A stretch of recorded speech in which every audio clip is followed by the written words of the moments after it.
They didn't even look at him when he walked through the glass doors. Darius Cole stood quietly at the front desk of Vantrex Global Holdings, holding a brown delivery box in his left hand, his right hand damp with sweat from the morning heat. He wore his standard navy blue polo with the company logo stitched above his heart, khaki pants, and black boots that had started to fray near the sole. His hair was trimmed short, his skin rich mahogany, and his eyes, though often overlooked, were sharp, observant, and tired. The receptionist, a pale woman with platinum blonde hair and thick, acrylic nails, didn't even lift her eyes from her screen. Deliveries go through the service entrance, around the back, she said flatly, clicking away on her mouse. I have clearance, Darius said, holding up the delivery invoice. This one's marked urgent. For the boardroom, she sighed, exaggeratedly, and finally glanced up, as if it pained her. Doesn't matter. You delivery guys always try this. Use the back. I have to get a signature. That's not my problem, she said, her lip curling slightly. Back. Door. Darius held her gaze for a second, then nodded slowly and turned around. A man in a tailored navy suit passed him on the way in and sneered. You guys never learn, huh? He muttered. The words bounced off Darius's back like weak pebbles against stone. He kept walking, down the sidewalk, around the corner, to the service entrance, inside the boardroom, on the top floor. The real show was beginning. All right, people, we've got exactly 1 hour until the Midas Group walks through that door, barked James Fallon, interim CEO of Vantrex. A tall man in his 50s with silver-streaked hair and the permanent smirk of someone born into money. He paced the sleek marble floor like a lion among lesser animals. And I want this presentation airtight. Got it. Yes, sir, came the robotic chorus from his executive team, 10 well-dressed men and women, all white, all under pressure. Where's the new data on Q3 projections? James snapped. The first it to you last night, said Claire, the head of operations. James glanced at his phone. Don't see it. You screw this up, Claire, and it's your ass on the line. Understood, she said tightly, though her knuckles had gone white around the pen she held. Downstairs, Darius was still, waiting in the freight elevator, box in hand. A janitor passed him, gave him a brief nod. Boardroom, the janitor asked, eyeing the label. Yeah. Good luck, the janitor said with a wry smile. That floor smells like wolves and wine. Darius chuckled faintly. I'll hold my breath. When he finally reached the top floor, the air changed. Everything was glass, chrome, and silence. People didn't speak, they whispered, or barked orders into phones. Darius walked slowly toward the boardroom, box still in hand. As he approached, 2 men in suits stepped in front of him. Lost? One of them asked with a fake smile. No. Darius replied calmly. This is for the boardroom. I need a signature. The second man, younger, jot shorter, looked him up and down. We're kind of in the middle of something important. You can leave it here. I was told to deliver it in person. To who? The first man asked, already pulling out his phone like he was calling security. Darius looked past them, through the tinted glass. He could see the boardroom. James Fallon was pointing at a screen. Several heads nodded. One man, bald, with a navy tie, was yawning. James Fallon, Darius said. The men blinked. He's in a meeting, the first man replied. You're not going in there dressed like that. Darius stepped back, took a breath, and calmly pulled out his phone. He scrolled through a few contacts, tapped one, and held the phone to his ear. Yeah, it's .me, he said when someone answered. I'm here, but they won't let me in. The pause on the other end was brief. Then, put me on speaker. Darius turned the phone around. Put me on speaker, the voice repeated. Sharp now. He obeyed. The voice thundered from the phone's tiny speaker. This is Charles Wentworth, chairman of the Vantrex board. Whoever is stopping this man from entering the boardroom has 10 seconds to get out of his way before you're both fired. The 2 men froze. One of them went pale, Then they stepped aside, muttering apologies. Darius walked past them, without a glance. Inside the boardroom, heads turned as the door opened. James Fallon stopped mid-sentence. What the hell? This room is private, but then he saw Darius, and he stopped, completely, dead. Darius stepped inside, his box still, in hand, and placed it gently on the center of the long, glass table. Silence fell over the room.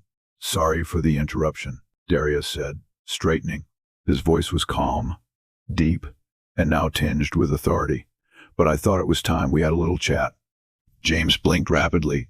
What's going on here? Darius opened the box. Inside were a series of neatly bound documents, each with the Vantrex logo on the cover. He lifted one and tossed it onto the table in front of Claire. Your Q3 projections. The ones you emailed last night. They were off by 20%. I corrected them. Claire's mouth fell open. She flipped through the pages, and her face changed. James looked confused. What is this? Everything you need, Darius said simply. Financials, risk assessment, competitive strategy. Also, a list of your top 5 underperforming sectors with action plans. Who are you? Claire whispered. Darius turned to her and smiled for the first time that morning. I'm the one who owns 15% of this company. I'm also the one Charles Wentworth just named as your new permanent CEO. It was as if the air had been sucked out of the room. You're the new CEO, James stammered. But you're a delivery guy, Darius offered. He raised an eyebrow. I started on the loading docks, moved boxes, took night classes, built my own logistics software, sold it, bought stock in your company when it was going under, helped save it anonymously, because I wanted to see how the culture had changed. He walked slowly around the room. Guess what? It hasn't. James stepped forward. Now wait a minute. No, you wait. Darius's voice hardened. You talk down to your team. You ignore innovation. You treat people like dirt if they don't look like you. And you almost lost our biggest investor this week because you missed a scheduled call. Want me to keep going? James's mouth opened and closed, but no sound came out. Darius turned back to the room. You ignored me when I walked in. You looked through me. You judged me by the color of my skin, the uniform I wore, the dirt on my boots. But you never once asked who I was or what I could do. A beat of silence. Then another. Claire stood. You corrected our financials. Yes, they're brilliant, she said softly. Another executive stood, then another. Darius met their eyes, one by one. I'm not here to fire everyone, he said. I'm here to rebuild from the ground up.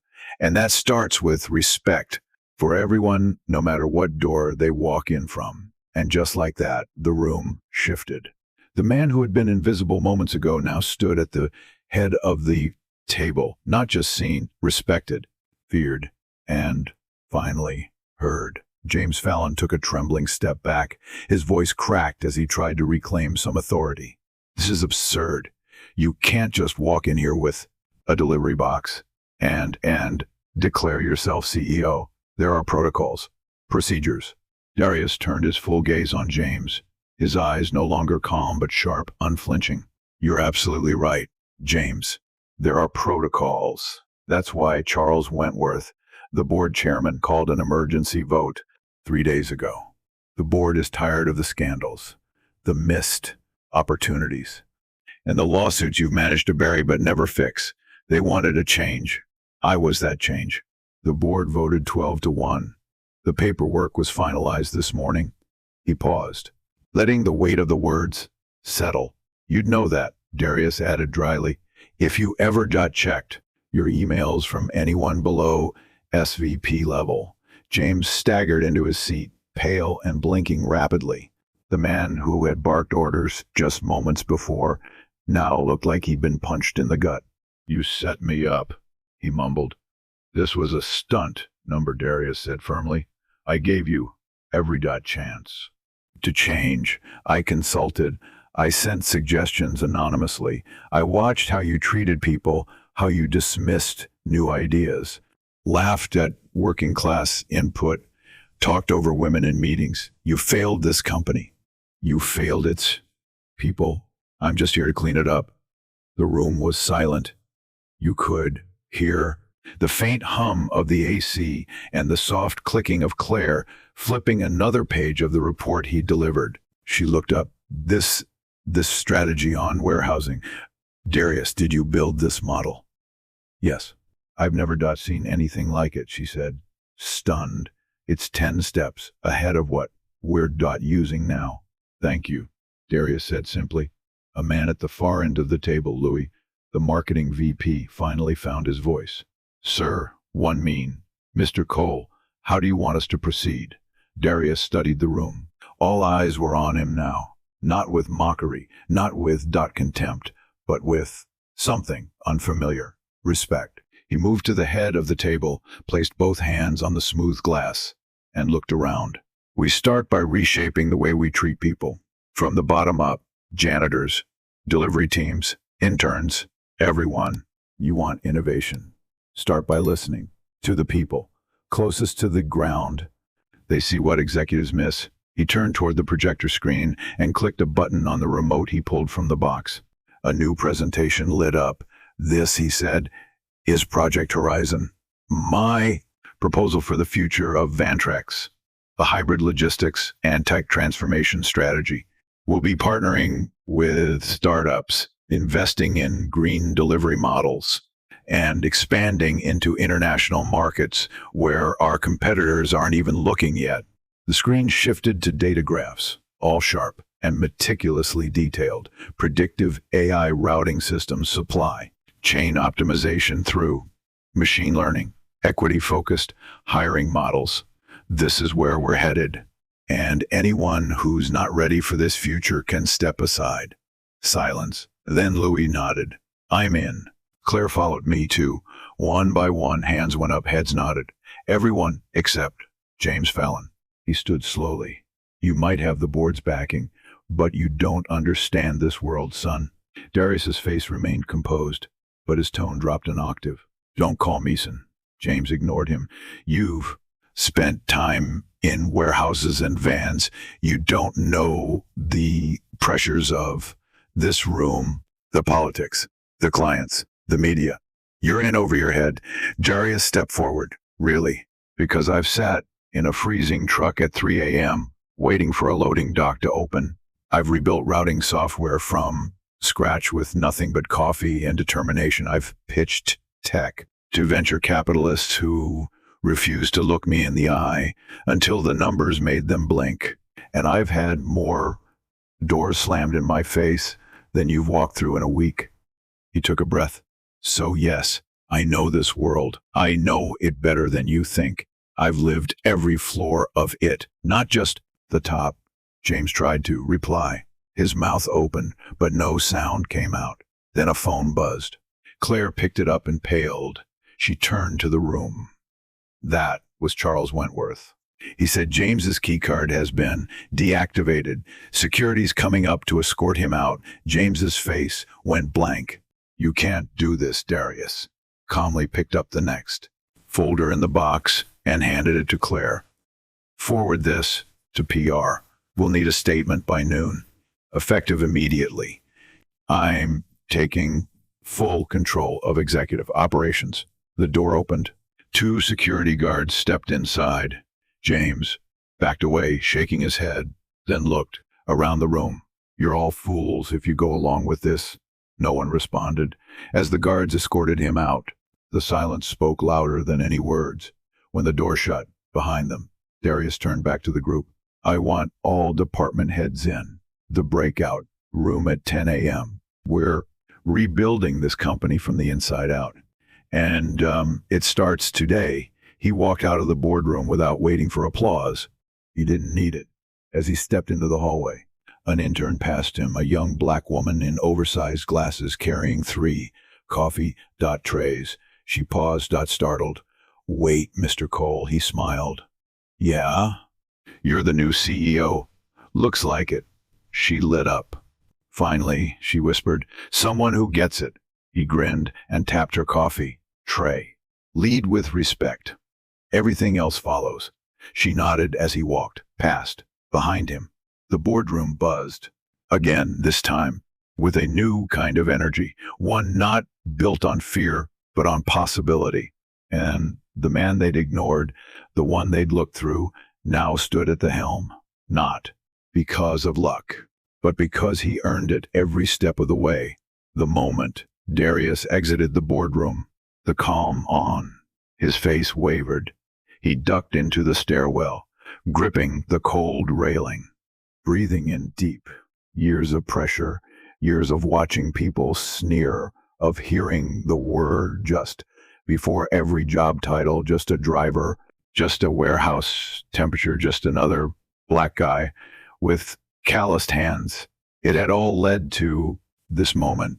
And now, the door had opened not just for him, but for every other person who had ever been told to wait at the back, to use the service entrance. He took a final breath and stepped out of the stairwell into the executive wing, where sleek offices lined the walls and glass art hung like museum pieces. No one greeted him, not yet. Word hadn't spread that far, but it would. And soon, Claire caught up with him just as he reached the CEO's office, the one that had belonged to James Fallon until 10 minutes ago. Mr. Cole Darius. She corrected herself, slightly breathless. I wanted to say thank you for the way you handled that. Darius looked at her. You believed in me the moment you read the report. That's more than I can say for most. She looked embarrassed. I should have asked who you were the second you walked in. He smiled. You will next time. That's what matters. She hesitated. The team's already talking. They're ready to follow your lead. Good, he said, stepping into the office. He glanced around. Large, desk-wide windows overlooking the skyline, leather chairs too stiff to be comfortable. It reeked of old money and stale ego. Time to clear the air. Call maintenance, he told Claire. I want this office cleared out.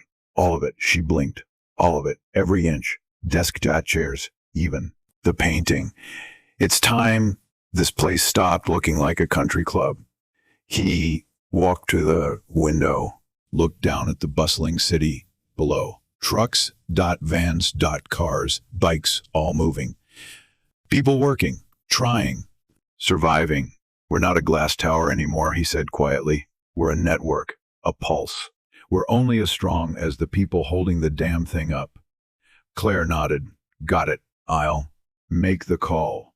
As she left, Darius opened his phone and scrolled to a saved photo, one of him and his father, both in coveralls, standing in front of the old delivery van his dad used to drive. His father had died in that van on a brutally hot summer day. Heart attack from overwork, no health on insurance, no paid leave, no one to help. Darius had sworn that day he would never let the world ignore men like his father again. He slipped the phone back into his pocket and turned to the desk, where James had left a glass nameplate. James A. Fallon, CEO. Darius picked it up, examined it, then gently dropped it in the trash can. By noon, the entire company knew Darius Cole was no longer the delivery guy. He was the boss. Some whispered, others grumbled, but more than a few smiled. Maintenance staff high-fived in the basement. Delivery drivers shared the story over lunch like folklore in the making. A black man, once one of their own, now sat in the highest chair. But not everyone was thrilled. In a smaller corner office, Marcus Drayton, VP of Legal Affairs, slammed his pen onto his desk. This is a disaster, he hissed into his phone. The man has no legal background. He didn't even come through HR. The board can't. Just what? Yes, I read the vote transcript, but this sets a precedent. What's next? Janitors in the C-suite. He paused, listening, his face slowly changing. You're kidding me. Wentworth gave him full authority over executive decisions. That no. I'm not questioning it. I'm just... He hung up, sat back, and exhaled. Well, he muttered, the revolution's here. Darius stood in the warehouse that afternoon, his boots back on concrete, his hands in his pockets. He'd returned to where it started, stacks of boxes, clanging forklifts, the smell of cardboard and metal. It felt like home. D came a voice from behind. He turned. It was George, warehouse shift manager, 52, salt and pepper beard, and eyes that had seen 3 decades of corporate turnover. Jorge, Darius said, smiling. Still kicking. Barely. George grinned, then looked around. So it's true, you're the boss now. Looks like it. Jorge laughed. Damn. And here I was thinking you'd ended. Up in tech heaven. Never figured you'd come back down here. I never left, Darius said. Just took a longer route. Jorge nodded. Serious now. Proud of you, man. Real proud. You think this means things'll change? Only if we change them. You know they'll fight you. They already are. Jorge clapped him on the shoulder. Well, if you ever need a barricade built out, shrink wrap, and steel racks, we got your back. Darius laughed, heart full. Actually, he said, I was hoping you'd come up to the 6th floor next week. Jorge raised a brow. Me, I need someone who understands the ground operations, not just numbers, people. The first one you consulting on supply flow, restructuring. George looked stunned. You serious? Dead serious. He grinned, eyes misting. Shit. Thought I was retiring next year. Guess I'm staying a little longer. By week's end, Darius had cleared the executive floor of excess, replaced the private lounge with an open access collaboration space, moved HR down 2 floors so they'd stop forgetting what happened in the warehouse, started holding listening sessions every Friday, open to everyone. He even wore the same boots every day. Is that the CEO? Someone asked during one of the sessions. Nah, a woman whispered. That's Darius. One morning, 3 weeks in, a young intern named Leo White, 19, fresh out of community college, approached Darius as he walked in. Sir, he asked nervously. Darius stopped. What's up? I wanted to say thank you for what you said in the town hall last week about your dad, about how the company has to work for the ones breaking their backs. Darius tilted his head. He was like yours. Leo nodded. Roofing. Died in a fall last year. Darius reached into his back pocket and handed Leo a small card. It had one sentence printed on it. Never forget who you build for. Leo held it like it was gold. I won't, he whispered. The next board meeting was tense. Charles Wentworth called it to assess progress, but several board members were skeptical. Too much change. Too fast. Too radical. One, Mr. Beckman, leaned forward with a hard stare. Mr. Cole, do you really think these reforms will make us more profitable? Darius didn't blink. They already have. We've cut executive waste by 27%, reduced internal delivery delays by 40%, and our staff turnover rate just dropped for the first time in 6 years. Another board member frowned. And what about our public image? Claire passed them a new PR release. Headline, From Delivery Driver to CEO, a company transformed from the ground up. Darius smiled. I think the public's watching, and they like what they see. Wentworth chuckled. I know I do. A month later, James Fallon was seen doing interviews with second-rate blogs, ranting about identity politics and corporate betrayal. No one really listened. Meanwhile, Vantrex's stock ticked upward. Employee satisfaction soared. The company had never felt more alive. 6 months into his leadership, Darius stood once more in front of the board, this time with a different kind of delivery, a company-wide profit surge report. He placed it on the table, meeting every eye. Still, think I don't belong in this room, he asked softly. Silence, then applause. Not because he demanded it, but because he'd earned it every long, ignored, underestimated step of the way. And this time, the door didn't close behind him. It stayed open for everyone.